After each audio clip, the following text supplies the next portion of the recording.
Hello everyone, welcome to वेदा। तो आज हम स्टार्ट करने जा रहे हैं चरक समिति सूत्र स्थान का 17th चैप्टर कियंतः सिरेसीय मध्य। अब इस चैप्टर में जो अग्निवेश है वो आत्रेय पुनर्वसु से कई सारे क्वेश्चन कर रहे हैं कि फर्स्ट तो वो ये पूछ रहे हैं कि हेड और हार्ट यानी कि जो हृदय है और हमारा सिर है उनकी कितनी डिजीज़ है, कितने टाइप्स की डिजीज़ है, साथ ही जो प्रमेह से पीड़िका होती है वो कितने टाइप्स की है, दोषों की गति कितने टाइप्स के है और क्षय वो कितने टाइप्स के है। तो फर्स्ट तो वो जो हमारा बॉडी का उत्तम अंग है हेड, हमारे सिर के कितने टाइप्स है डिजीज़ के उसके बारे में पूछा है। इसलिए इस चैप्टर का नाम ये पड़ा है कि अंतः सिरस्यम अध्यय यानी कि सिर के कितने टाइप्स है डिजीज़ के।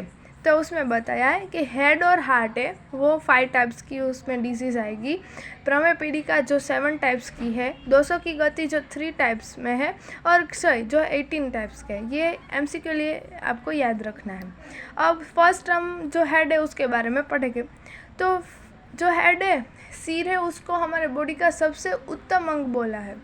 क्यों? तो ये बताया है प्राणाः प्राणभूतानां यत्र आश्रिता सर्व इंद्रियाणि च। प्राणाः प्राणभूतानां यत्र आश्रिता यानी कि प्राण जिसमें आश्रित है, जिसमें प्राण आश्रित है साथ ही सर्व इंद्रिया भी आश्रित है, उसको सिर बोला गया है, उसको उत्तम अंग बोला गया है, इसीलिए उसको सिर बोला गया है। अब जो सिर है उसमें किस किस टाइप के डिजीज़ हो गए वो हम पढ़ेंगे। तो फर्स्ट उसमें बताया है अर्धभाव भेदक। आपको ये याद रखना है कि जो सिर है तो पहले हाफ साइड में मुझे पेन होगा तो वैसे अर्ध भाव भेदक। सिरोरुजा फिर पूरे सिर में पेन होगा तो सिरोरुजा। फिर हम आगे आएंगे तो प्रतिशय यानी कि नासा है हमारे जो नोज़ है, प्रतिशय यानी कि रनिंग नोज, तो वैसे हम याद रख सकते हैं। फिर मुख नासा अक्षीकर्ण रोग तो सिर में ये सब आएगा तो वैसे याद रखना है। सिरोभ्रम हमें थोड़ा भ्रम होगा वैसे। अर्दित फेशियल पैरालिसिस ये याद रखना है। कंपस सिर में ट्रिमर्स हो गए। फिर गलम अन्य हनुग्रह यानी कि स्टीफनेस हो जाएगी थ्रोट में, नेक में और जो में, हनु यानी कि जो। और वातादि कृमि यानी कि सिर में कृमि के रोग हो जाएंगे।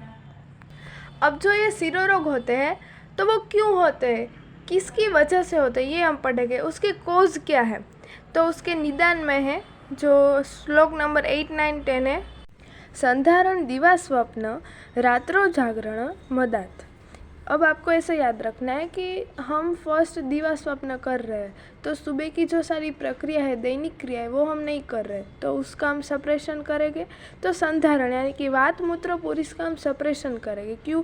दिवा स्वप्न कर रहे हैं। अब जब हम दिवा स्वप्न कर रहे हैं तो उसकी वजह से हम रात पे जगेंगे, इसलिए रात्रो जागरण। और हम क्या करेंगे तो अल्कोहल इंटेक करेंगे तो मदात। अब जब अल्कोहल जिसने इंटेक किया है तो उसकी वजह से उनको पता नहीं चलेगा, वो ज़ोर ज़ोर से बोलेगा, इसीलिए उच्च भाष्य। फिर अवश्य यानी कि गीला होना, तो वो इंटेक करेगा तो उसको कुछ पता नहीं होगा तो वो गीला भी हो जाएगा, उसकी वजह से उसको ठंडा जो पवन आता है वो भी आएगा। तो प्रागवात यानी कि पूर्व दिशा, वैसे दिशा से वायु आएगा, वो एक्सपोज होगा। मैथुन भी होगा।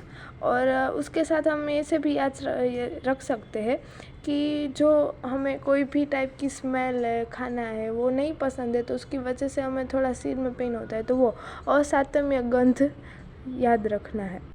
फिर रज धूम हिम आतप यानी कि इन सब से हम एक्सपोज हो गए, उसकी वजह से भी हमें सिर में पेन होता है। हम ज़्यादा देर धूप में जाते हैं तो उसकी वजह से भी हमें पेन होता है। फिर ज़्यादा हम खट्टा खा ले तो भी हमें पेन होता है, ठंडा पानी पी ले तो भी, तो ये सब आपको याद रखना है। फिर जो आम हो गया है तो भी, फिर हम जो रोना आता है तो उसकी वजह से। फिर बाष्प निग्रहत यानी कि हम जो हमारे टीयर्स है उसका सप्रेशन करेंगे वो।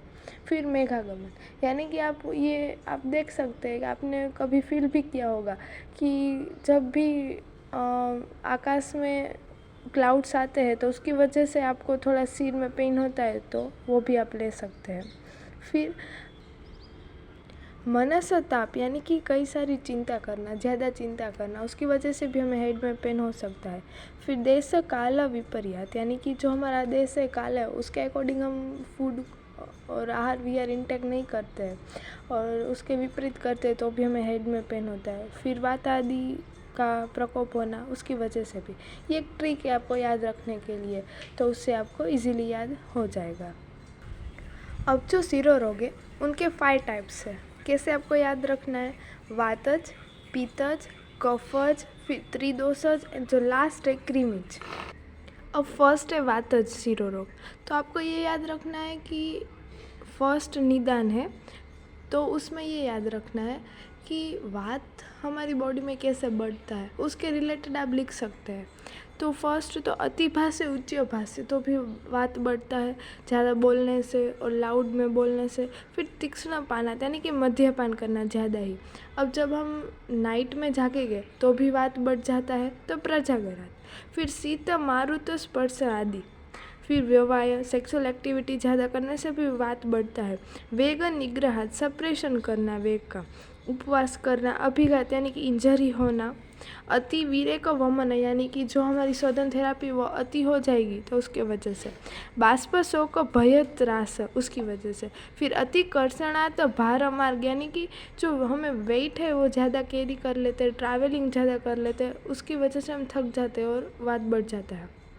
ये सारे निदान है कि इन वजह से वात बढ़ता है हमारे हेड में। तो अब जब वात बढ़ गया हमारी हेड में तो उसके वजह से क्या इफ़ेक्ट देगा हमारा हेड? तो फर्स्ट तो जो हमारा टेम्पोरल रीजन है वहाँ हमको पेन होगा। तो बस यही याद रखना है, निस्तुध्यते भ्रूष शंखो। निस्तुध्यते यानी कि तोद पेन होना, शंख यानी कि टेम्पोरल रीजन में। फिर कहाँ पेन होगा हम आगे जाएंगे। तो ललाट में सभ्रू मध्यम ललाटम च तपति वेदना यानी कि जो हमारे आईब्रोज है उसके बीच में और ललाट में वहाँ तपति वेदना यानी कि बर्निंग सेंसेशन होगा, पेन होगा। फिर वेद्यते स्वंत स्रोते यानी कि पेन होगा नोज में और ईयर में। और उससे हम नीचे फिर फर्स्ट हमने जो हेड है वो देखा, फिर हमारा ललाट है वो देखा, फिर हम आइज़ में आए और अब तो उसमें है निष्कृत्यते इवाक्षणी यानी कि जो आइज़ है वो बाहर आ जाएगी, वैसी फीलिंग आएगी। ध्रुणतीव सिर यानी कि ग्रीडनेस होगा। घाटा संभिध्यते यानी कि जो हमारा नेक का पीछे है वहाँ क्रैकिंग सेंसेशन होगा। संधि यानी कि हमें पेन होगा संधि में, जो जॉइंट्स है वहाँ। स्फुरयंती सीरा जाल यानी कि बिग वेन्स दिखेगी। अब उसकी हम चिकित्सा देखें तो क्या होगा? स्निग्ध उष्ण यानी कि अब ये तो हमें पता है कि जब हमको वात शांत करना है तो वो हम क्या करेंगे? तो उसको उष्ण और स्निग्ध पदार्थ देंगे, तो वो ही है। अब आगे हम पित्त शिरोरोग देखेंगे। तो फर्स्ट तो ये निदान देखना है कि किन किन वजह से पित्त बढ़ता है हमारे हेड में। तो पित्त कौन बढ़ाता है? कटु, अम्ल, लवंग, क्षार, मध्य, आतप, अनल, ये सब। और लक्षण क्या होता है पित्त की वजह से? बर्निंग सेंसेशन होगी तो दाह है। दाह कहाँ होगी? तो चक्षु में होगी, ऐसे याद रखना है। फिर तृष्णा होगी, हमें भ्रम होगा, स्वेद होगा और हमें पेन भी होगा। फिर क्या? तो कि जब दाह होती है तो हमें कुछ ठंडा लेने की इच्छा होती है, तो ये सुष्यते शीतम यानी कि इच्छा होना शीत पदार्थ को लेने की। और आगे कफज शिरोरोग। तो कफज कैसे बढ़ता है?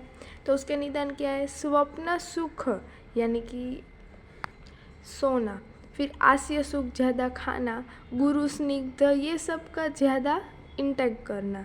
फिर उसकी वजह से क्या होगा हमारे बॉडी में, हेड में? हैवीनेस होगी। फिर तंद्रा आ जाएगी उसके वजह से, आलस्य आ जाएगी, अरुचि, स्टीफनेस आ जाएगी, मंद रुझा, सुप्तम, ये सब। अब त्रिदोष देखेंगे तो ये सब हमने आगे जो पढ़ा था वो ही हमें लिखना है कि वात की वजह से हमें शूल होगा, भ्रम, कंप, फिर पित्त की वजह से दाह होगी, तृष्णा होगी और कफ की वजह से गुरुत्व आ जाएगा और तंद्रा। अब कृमिज शिरोरोग।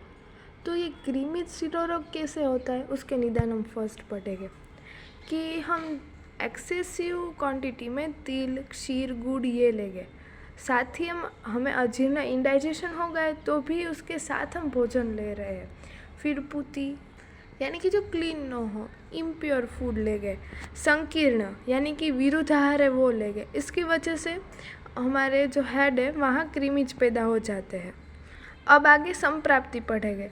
ये जो हमने आगे निदान पढ़े, तिल, क्षीर, गुड़, अजीर्ण के साथ भोजन, विरुद्ध आहार, इन सब का ज़्यादा मात्रा में अब जब हम सेवन करेंगे और फिर यही है उसके साथ कोई भी पाप कर्म करेंगे तो भी बताया, ये हम आगे देखेंगे। फर्स्ट तो ये जो निदान है सब आहारज, वो हम ज़्यादा मात्रा में जब सेवन करेंगे तो उसकी वजह से कफ है, मांस, क्लेद, रक्त, ये सारा बिगड़ जाएगा, इनका प्रकोप होगा और उसकी वजह से कृमि का मैनिफेस्टेशन होगा। और संहिता में ये भी बताया है कि जब हम ज़्यादा पाप कर्म करते हैं तो उसकी वजह से भी होता है। अब जब हमें कृमिज शिरोरोग हुआ तो वो लक्षण क्या देंगे, तो उसमें ये IMPMC के लिए आपको याद रखना है। व्यथ, छेद, कंडु, सोफ, दुर्गंध, कृमि दर्शनम। व्यथ यानी कि स्टेबलिंग पेन होगा, छेद कटिंग पेन होगा और कंडु यानी कि इचिंग होगी, सोफ स्वेलिंग, दुर्गंधी आ जाएगी और कृमि दर्शनम।